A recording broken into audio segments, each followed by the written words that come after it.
Yunus kitabına bak. Tamam, o zaman veri deposu başka kitaplarda, Allah'ın diğer kitaplarında. Peki bu kitapta ne var? Bu kitap bana hiç kimsenin vaat etmediği bir şeyi vaat etmedi ki ben onun kapısına gireyim. Kur'an'ın kapısına beni getiren vaadidir. Ne vaat ediyor? İki kelime vaat ediyor. Bütün diğer kelimeleri onun altına serpiştirebilirsiniz. Bunlardan bir tanesi, en birincisi umut. Umut.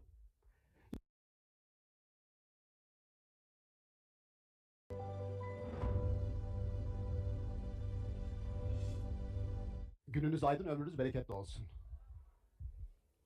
Günaydın demek sıkıntılı olduğu için ben gününüz aydın olsun diyerek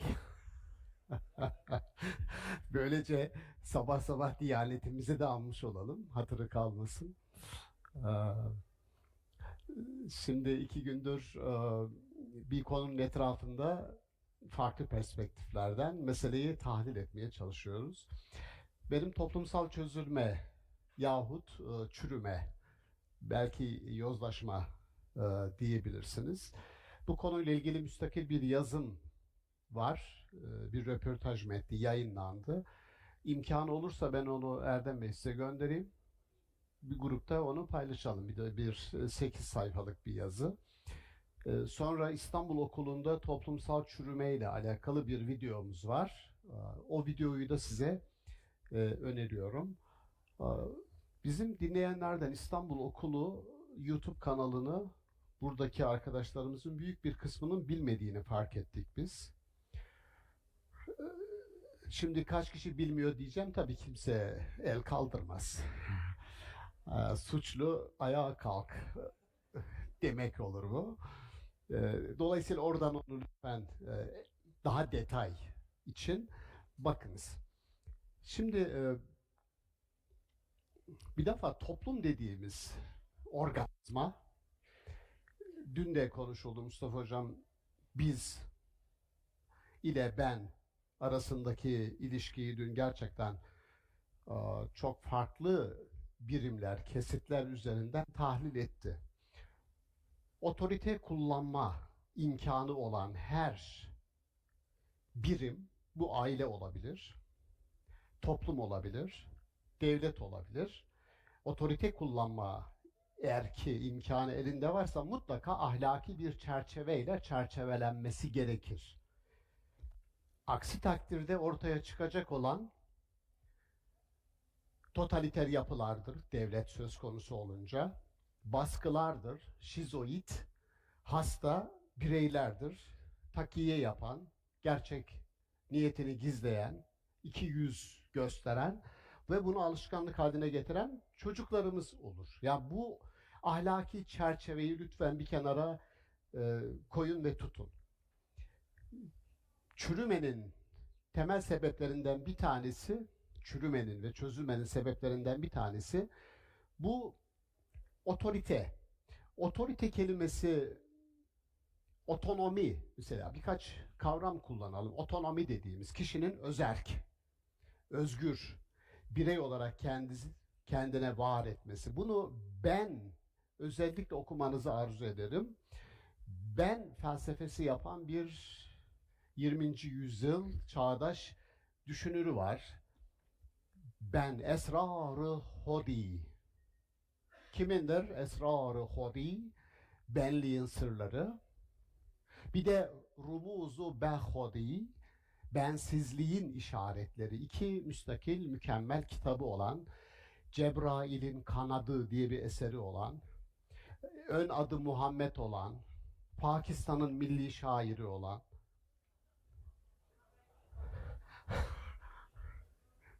Muhammed İkbal. Muhammed İkbal yetkinleştirilmiş, ben diyen bir kişiyi Cebrail'in kıskandığını, Cebrail'in bilgi anlamında Cebrail'in onu kıskandığını, suretlere ya da üflemekle görevli olan İsrafil'in de onu varlıklara can verdiği için yine kıskandığını söyler. Müthiş bir şiirsel ifadedir. Normalde bilgi taşıyıcı kimdir bizde? Yunan geleneğinde Promete, bilgiyi kaçırır tanrılardan ve insana getirir. Bunun için de ölüm cezasına çarptırılır. Bizde bilgiyi insana Allah'tan taşıyan kimdir? Cebrail'dir. Diyor ki ben diyebilen kişi öyle bir bilgi yaratma sürecine girer ki Cebrail onu kıskanır. Ya da İsrafil, biz deriz ya, İsrafil sura üflemekle görevlidir. Sur, suret ile aynı kökten gelir. Surete üflemek, yani somut olan biyolojik bir varlığı yeniden canlılığa kavuşturmak, bilinç vermek, insan haline getirmek. Ben olduğu zaman diyor, İsrafil de onu kıskanır çünkü bütün suretlere o ben can verir, can yürütür. Şimdi o zaman şuradayız. Toplumsal çürüme, toplumsal çözülme ya da en sonunda toplumsal çöküş, dekadans dediğimiz süreçleri tetikleyen temel faktörler nelerdir? Ve bu faktörlerin biz ne kadar farkındayız? Bu soru esas soru. Şöyle düşünün, toplumsal çürüme, mesela benim bir örneğim var, o yazıyı okuduğunuzda göreceksiniz. Omuzu çıkmış bir adam düşünün diyorum. Omuzu çıkmış bir adam. Bu çok büyük de ağrı verir aslında. Omuz çıkması yaşayan var mı içinizde? Nasıl bir ağrı? Dayanılmaz bir ağrı. Şimdi omuz buradan çıktığında fonksiyonunu icra edemediği gibi hastadır, rahatsızdır. Sizin beniniz bizden ayrılır, omuz gibi. Siz onu fark edemezsiniz bile. Öyle bir ağrı yaşar ki eğer onu özgürleştirmezseniz, omuz ağrısı gibi. Siz zannedersiniz ki o hala sizin bedeninizin bir parçası. Hala bizin bir parçası zannedersiniz ama değildir. Ağrı sızı çeker. Şimdi bunu otorite kullanan gelenekler, otorite kullanan devlet, otorite kullanan aile, en küçük birim biliyorsunuz devletlerin, yani organize güçlerin en küçük birimi ailedir. Ve orada başlıyor bu.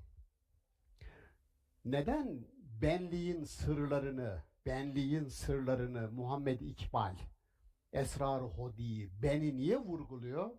Çünkü Muhammed İkbal bir modern koloni haline gelmiş, sömürge haline gelmiş, İngiliz sömürgesi olan bir Hindistan'ın vatandaşı olarak doğdu ve öyle yaşadı ve öyle öldü.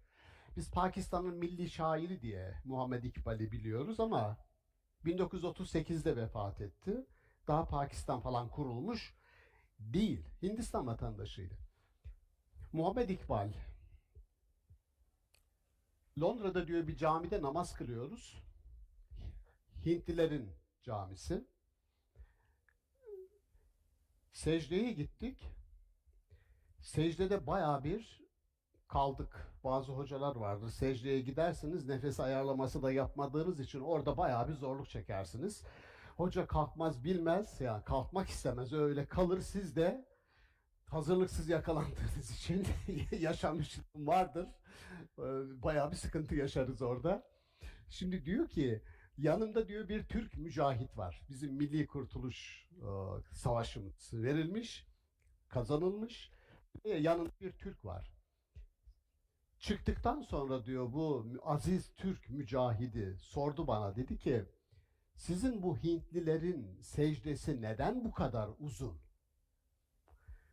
Şimdi Muhammed İkbal'in bagajında yüzyıllardır sömürülen, aşağılık kompleksine itilen bir milletin ferdi olmanın getirdiği bir zihin hali, bir duygu dünyası var. Onu dikkate alarak bunu cevaplıyor. Diyor ki Aziz Türk mücahidi bilmiyor ki kölelerin secdesi uzun olur diyor. Müthiş. Şimdi bu adama soruyorsunuz, Muhammed İkbal'e, insanı kamil olmak için kimi takip etmek lazım? Bana bir prototip, bir örnek model göster. Ben kimi takip edersem, kimin gibi davranırsam insanı kamil olurum. Kimi öneriyor? Hiç aklınıza gelmeyecek birini öneriyor. İnsanı kamilin örneği şeytandır. Neden? Allah'tan başkasına secde etmemiştir de ondan. Mesele bir milletin toplu halde bütün benlerinin biz yekûnu, biz kütlesi olarak sabah hocamla kahvaltıda hocam dedi ki ben kitle demiyorum, kütle diyorum mahsus. Orada da sömürülenler kütle halinde. Ya şöyle düşünün, ben çalışma alanım yüksek lisans sırasında Hindistan modernitesiydi. Seyyid Ahmet Han özelinde Hint modernitesini, Müslümanların modernitesini çalıştım. Seyyid Ahmet Han şöyle bir cümle kuruyor. Diyor ki Hindistan Müslümanları ne zaman adam olur, ne zaman özgür olur, kurtulur biliyor musunuz? Verdiği cevap inanılmaz. O kompleksi orada görüyorsunuz.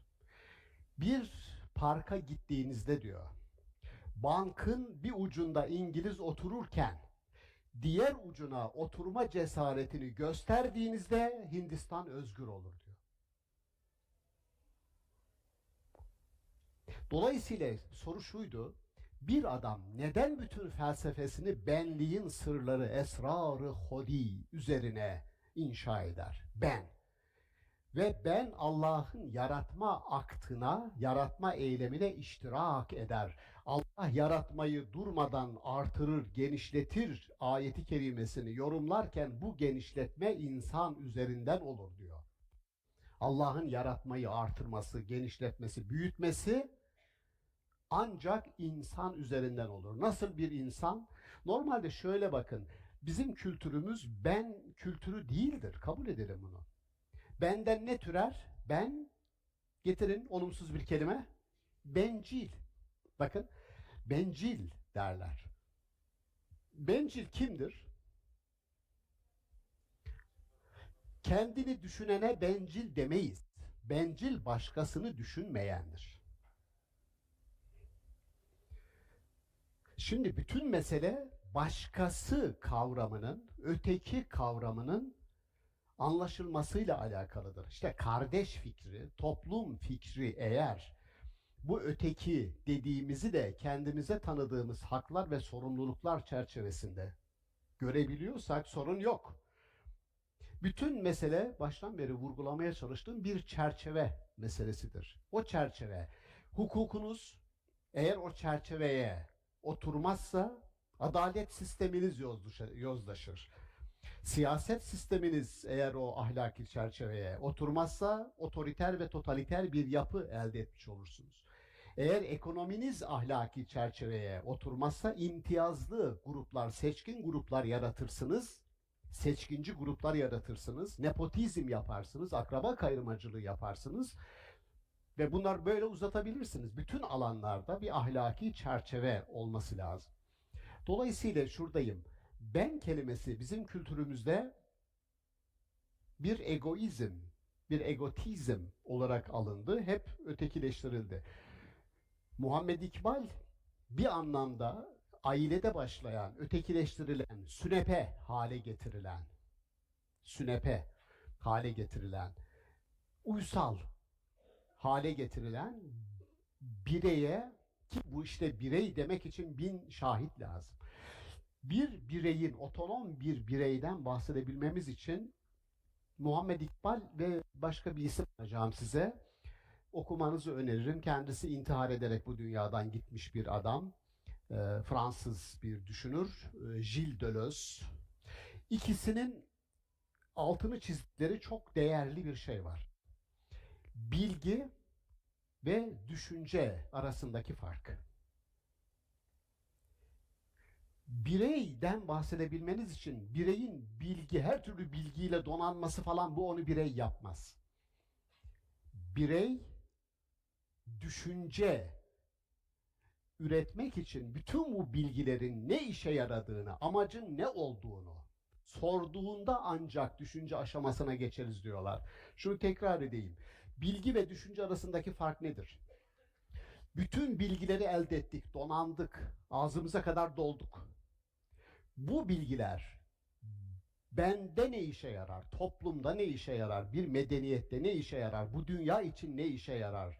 Amaç sorusunu sormadığınız sürece bilgi bilgidir ve sizi harekete geçirmez. Harekete geçiren amaçtır.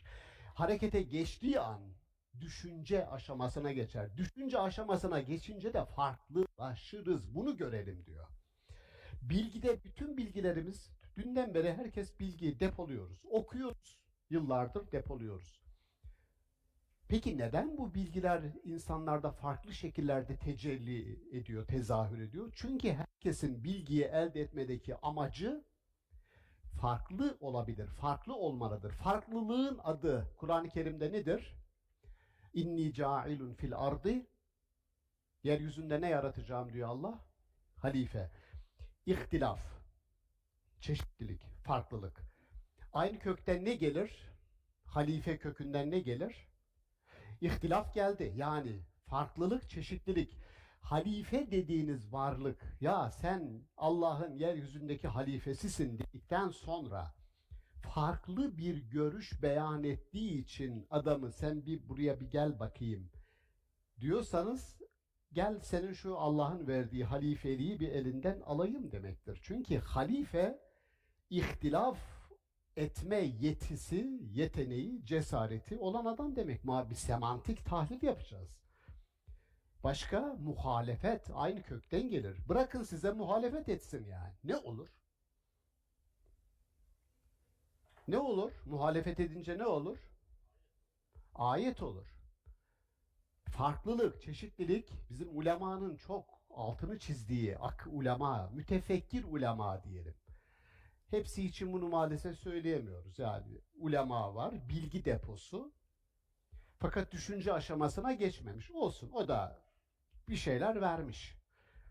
Ama bize lazım olan mütefekkir ulema, düşünen, o bilginin neye yaradığını, hangi amaca yöneldiğini söyleyen. Şunu diyorlar: birlikte helak, çoklukta hayat vardır. Meşhur, dün anıldı bir sınıf ortamı gibi düşünüyorum. Burayı onun için soru interaktif gidiyorum. Bir Kazakistan doğumlu, Otrar doğumlu bir filozofumuz var. Kazaktır kendisi. Türklüğünde hiçbir tartışma yok şükür. Diğerlerinde epeyinde var. İbn Sina paramparça edildi. Herkes İbn Sina bizim diyor. Ama kim? Çok doğru. Ama bir de telaffuz. Hepsini çekin şöyle teker tek. Harika. Şimdi şöyle olur. Sizin Ankara'da Bala ilçesi var. Sorsanız ben diyorum ki nerelisin? Balalıyım desin. Bala? Çok kötü olur diyorum. Şimdi kim bu alim? Farabi diyor mesela. Sizinki değil. Sizinki bir hata bir orada. Farabi dediniz siz. Biraz abartayım. Farabi. Hepsini çek. Farabi bir Kazak Türküdür.